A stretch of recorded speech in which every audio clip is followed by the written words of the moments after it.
एहसान खान भी आज समाजवादी पार्टी के एमएलए निजामाबाद आलमबदी आदमी मरहूम के घर पर पहुंचे हुए हैं।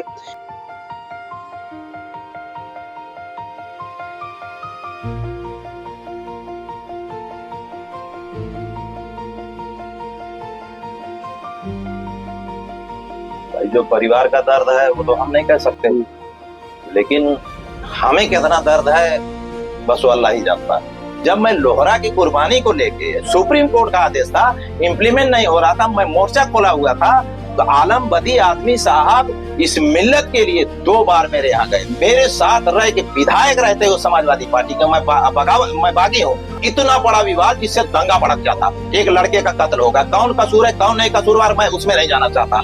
अकेले आलम साहब एक ड्राइवर को लेके फूलपुर में गए थे, दंगे जैसी स्थिति थी, लेकिन इन्होंने 1.5 घंटा रह के कैसे हालात बना दिए, कहाँ दंगा हुआ क्या हुआ। तो ये थे आलम बदी साहब एक मिसाल कि आलम बदी आदमी साहब कोई समाजवादी पार्टी की धरोहर नहीं थे। आलम बदी साहब मुस्लिम मजलिस से निकली हुई एक उपज थे। ये तीनों हमारी धरोहर थे। मौलवी मसूद साहब, इलियास आजमी साहब, आखिरी बची थी कौन, इसमें कोई शक नहीं कि इस सदी का महानायक थे आलम बदी आदमी साहब। और लोगों की तुलना आलम बदी आदमी साहब से नहीं की जा सकती। आलम बदी आदमी साहब मुसलमानों के साथ समाज की, हिंदू भाइयों की धरोहर थे। गलत को गलत कहने वाला था वो शख्स जो इस दुनिया से चला गया। उसने कहा कि गलत हुआ है, समझ रहे, वो शख्सियत थे, समझ रहे। मैं समाजवादी पार्टी का मालिक तो हूँ नहीं ना, मैं समाजवादी पार्टी में हूँ, लेकिन नेताजी के साथ पार्टी बनाया था, मेरा भी हक है, ठीक है। मैं जहां भी रहूं जो भी रहूं उससे मतलब नहीं, मुझे जो कहना वो अलग हट के कह दूंगा, मैं इनको डिस्प्यूट नहीं बनाना चाहता, लेकिन जो हक और सच है उससे मैं अलग नहीं हट सकता। नेताजी मुलायम सिंह यादव जी समाज की धरोहर, उनसे कम बड़ी हैसियत नहीं थी आलम बदी आदमी साहब की, समझ लीजिए इस सदी की। नेताजी का वारिस कौन है, आलम बदी साहब का वारिस कौन हो चाहिए, ये समाजवादी पार्टी तय करे। कौन करेगा कौन होगा मैं उसमें नहीं जाना चाहता, सीधी बात है। कैसे फेस कर रहा हूँ, फिर जेलों में भी गया, मुझे किसी चीज की परवाह नहीं जब तक मेरी जिंदगी है, ठीक है। कौम, समाज, गरीब, हिंदू, मुसलमान, अगड़ा, पिछड़ा, दलित, मेरे लिए कोई भेद नहीं, मैं वो करता रहूं।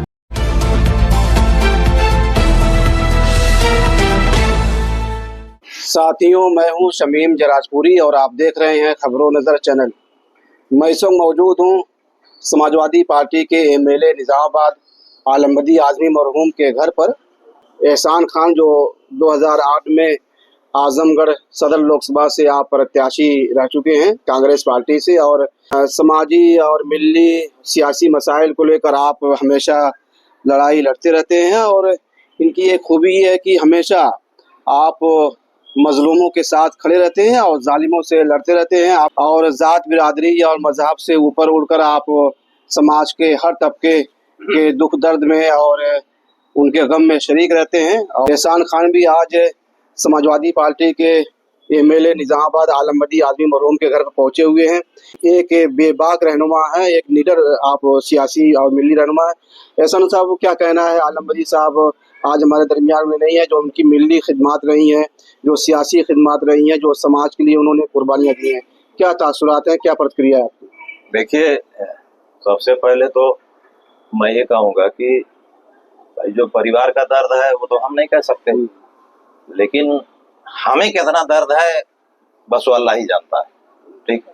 जंतर मंतर में मैं था, लाखों आदमी को अभिजीत और जो उनकी टीम है उनके साथ मैं नियंत्रण करने का सारा प्रयास कर रहा था। वहां पे सभी पढ़े लिखे, बड़ी बड़ी शिक्षा, MBBS, BTech, MTech और आपके UPSC की तैयारी करने वाले सभी लड़के थे। उनको कैसे मैनेज करना, जो भारत का संविधान है उसके अनुसार हमको करना। आपने देखा वहाँ क्या हाल हुई, लोकतंत्र को कैसे बचाया गया, कैसे लोग, आपने देखा होगा कैसे लोग कहते हैं कि पार्लियामेंट के पीछे से गए, वो सब तो ठीक है, वो जो हुआ दुनिया देख रही है, हमें क्या करना है क्या, लेकिन जो आज यहाँ आए हैं उस परिवार का दर्द तो वो तो बयान करने लायक नहीं। लेकिन मेरा जो दर्द है मैं बताऊं, मैं खुद समाजवादी पार्टी से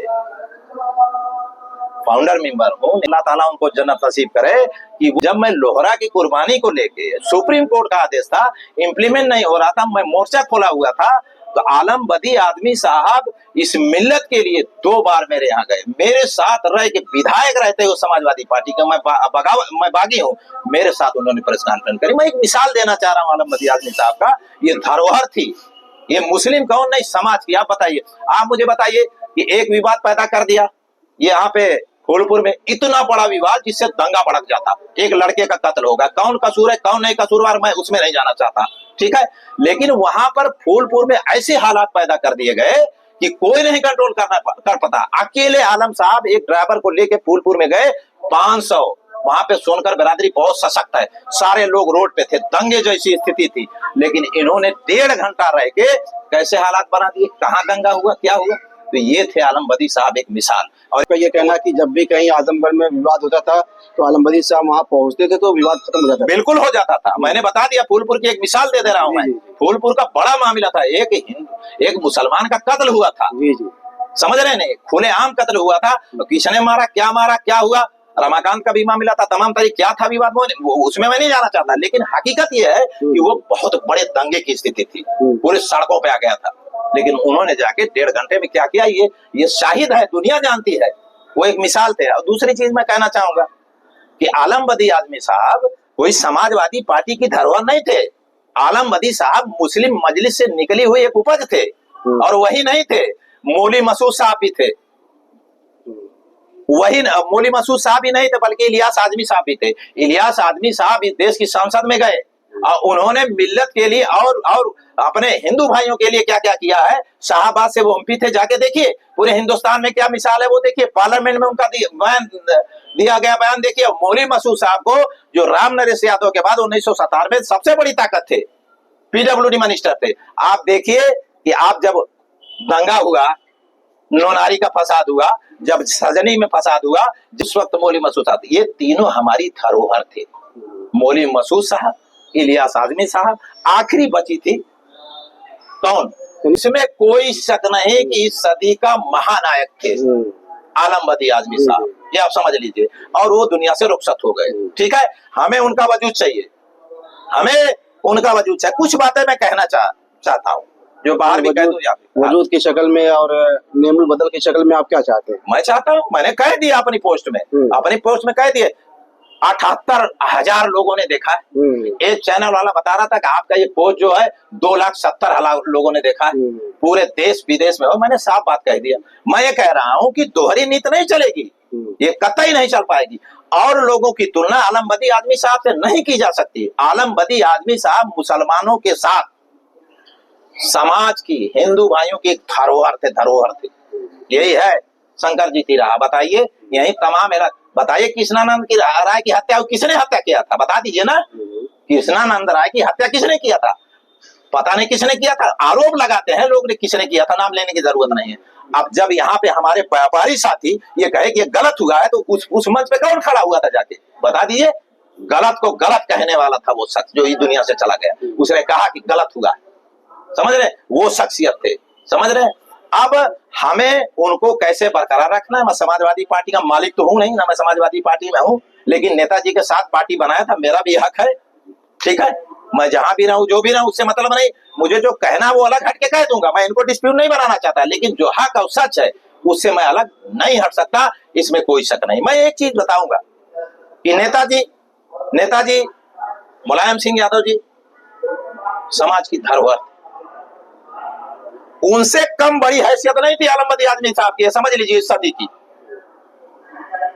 नेताजी का वारिस कौन है, आलम बदी साहब का वारिस कौन होना चाहिए, ये समाजवादी पार्टी तय करे, कौन करेगा कौन होगा, मैं उसमें नहीं जाना चाहता, सीधी बात है। अब आलम बदी साहब हमेशा हम देखते थे कि अपने जो बेटे हैं मुस्तजा आलम बाबू भाई को साथ साथ लेकर चलते थे और हमेशा हर जगह वो मौजूद रहते थे। तो उनकी जो ख्वाहिश थी अंदर से, जो दिली ख्वाहिश थी कि मेरे बाद जो सियासी खिदमत है, जो समाज की खिदमत है, जो क्षेत्र की खिदमत है, वो बाबू संभाले, लेकिन उन्होंने कभी कहा नहीं होगा, कभी नहीं कह सकते, वो कभी नहीं कह रहे। पार्टी और अखिलेश यादव क्या जिम्मेदारी? अरे वो तो लोगों की जिम्मेदारी है। अरे मुलायम, आप मुझे बताइए, मुझे कौन खौफ है, माननीय नेताजी मुलायम सिंह यादव जी, कम से कम ये आप जान लीजिए, आज उनकी वजह से इस देश में कम से कम 20 से 25 करोड़ लोग आर्थिक, सामाजिक, राजनीतिक, शैक्षिक रूप से सुदृढ़ है। नेताजी का सुभाष चंद्र बोस के बाद किसी का खिताब ये मिला 20 से 25 करोड़। आप सेफई की मिसाल ले लीजिए, सेफई में एयरपोर्ट से लेके पीजीआई से लेके क्या नहीं है, कितने किसानों का घर टूटा, कितने लोगों की जमीन गई, जरा बता दे। कोई चू बोला? कोई चू बोल दे, बता दीजिए। उन्होंने एक एक घर में 2-2 नौकरी दी, जिनका घर टूटा घर बना के दिया, जिनके 1 बीघा जमीन गई 2 बीघा दिया उनको जमीन, समझ रहे हैं।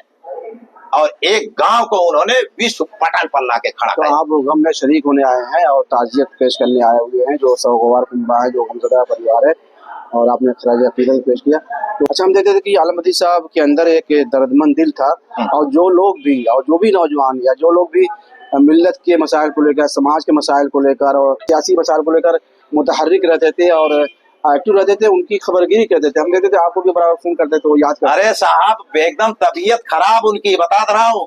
मेरा चचेरा भाई अजीम खान, बबलू जो है, इनके जो छोटे भाई है, उनका सगा साड़ू है वो, और वो आया था अयादत करने, कहाँ, लखनऊ में।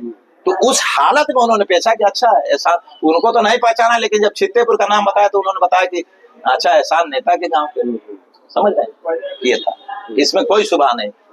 तो बस इतने मैं कहूंगा आखिर में कि जिस तरह से नेता स्वर्गीय मुलायम सिंह यादव इस प्रदेश नहीं, देश दुनिया की सामाजिक, दलितों, पिछड़ों, गरीबों, अल्पसंख्यकों की धरोहर थे, उसी तरीके से आलमबदी साहब भी इस सदी के धरोहर थे।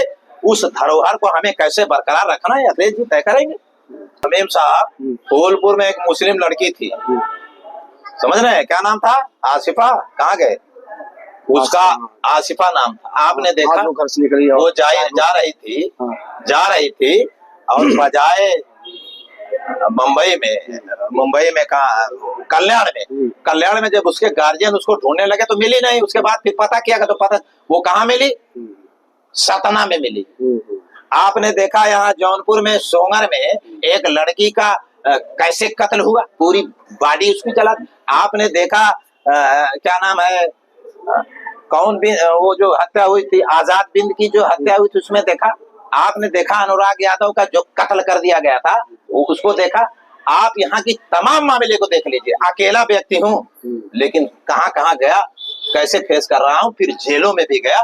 मुझे किसी चीज की परवाह नहीं, जब तक मेरी जिंदगी है, ठीक है। कौम, समाज, गरीब, हिंदू, मुसलमान, अगड़ा, पिछड़ा, दलित, मेरे लिए कोई भेद नहीं, मैं वो करता रहूंगा। आजमगढ़ सदर लोकसभा से कांग्रेस पार्टी के 2008 में प्रत्याशी रहे और एहसान खान हमसे बातचीत कर रहे थे, जो सामाजिक न्याय को लेकर, समाजी इंसाफ को लेकर और जुल्म नाइंसाफी के खिलाफ हमेशा लड़ाई लड़ते रहे हैं।